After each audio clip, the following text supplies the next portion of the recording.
अमित साटम यांचा राजीनामा घेण्यात यावा यासाठी राज ठाकरेंनी फडणवीसांना पत्र लिहिलंय। बेफाम वागणाऱ्यांकडून राजीनामे घ्या असं राज ठाकरेंनी म्हटलंय। तर घरात बसून पोस्ट लिहिणाऱ्यांना उत्तर देणार नाही असं साटम म्हणाले। अमित साटमांचा राजीनामा घेण्यात यावा यासाठी राज ठाकरेंनी फडणवीसांना पत्र लिहिलंय। बेफाम वागणाऱ्यांकडून राजीनामे घ्या असं राज ठाकरेंनी यावेळी म्हटलं। या पत्रातून राज ठाकरेंनी फडणवीसांना बाळासाहेब तसेच प्रमोद महाजनांची आठवण करून दिली।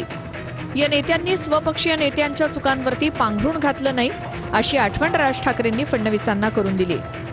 फडणवीस साटमांच्या असंवेदनशीलतेवरती मौन का बाळगतायत असा सवाल राज ठाकरेंनी यावेळी उपस्थित केला। राज ठाकरेंनी आपल्या पत्रात काय म्हटलंय पाहूयात। राज ठाकरेंच्या पत्रात काय? देवेंद्र फडणवीस सुसंस्कृत मुख्यमंत्री आहेत, संवेदनशील आहेत असं महाराष्ट्राला वाटत होतं आणि मलाही वाटत होतं। जेव्हा असले प्रकार होतात आणि त्यावर काहीही खेद तुमच्याकडनं व्यक्त केला जात नाही तेव्हा मात्र तुमच्या संवेदनशीलतेबद्दलच शंका घ्यावी लागते। तुमच्याकडून म्हणण्यापेक्षा या महाराष्ट्राच्या मुख्यमंत्र्यांकडनं काही संकेतांची अपेक्षा कायम असते, मग तो कुठल्या का पक्षाचा असेना, त्याचा अपेक्षाभंग करू नका।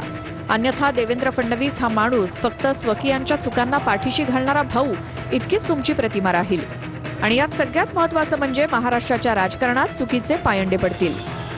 तुमचा एक आमदार आणि पदाधिकारी लोकांच्या मृत्यूवर फिदी हसतो आणि त्यावर कारवाईचा एकही आसूड ओढला जात नाही। कुणाला कशाचाच खेद नाही, खंत नाही अशी परिस्थिती आहे आणि या सगळ्यात तुम्ही एकही अवाक्षर बोलत नाहीत, त्यामुळे सगळे बेफाम झालेत। तुमचे मंत्री रोज बेताल विधानं करतायत, त्याबद्दल तुम्ही काहीही बोलत नाही।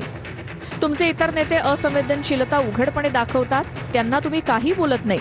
तुमच्या मौनाचं नेमकं कारण काय? असं बेफाम वागणाऱ्यांकडनं तुम्ही राजीनामे घ्यायला हवेत, पण तुम्ही ते का करत नाही माहीत नाही। वेडवाकडं वागणाऱ्यांना फडणवीस जबर शासन करतात हे एकदा दाखवून द्या, सगळेच स्वतःसारखे सरळ येतील। तुम्ही सुज्ञ आहात आणि तुमच्याकडून अपेक्षा आहेत।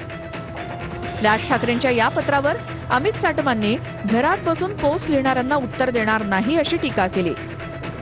तर तुम्ही फील्डवर राहून काय केलं असा पलटवार संदीप देशपांडेंनी केलाय।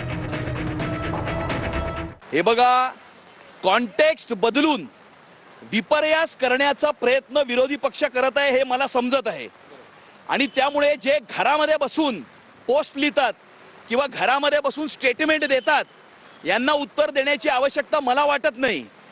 तुम्ही आधी पण फील्डवर होतात, हाच अमित साटम तिथे नालेसफाईची पाहणी करत होता ना। काय झालं त्यांनी?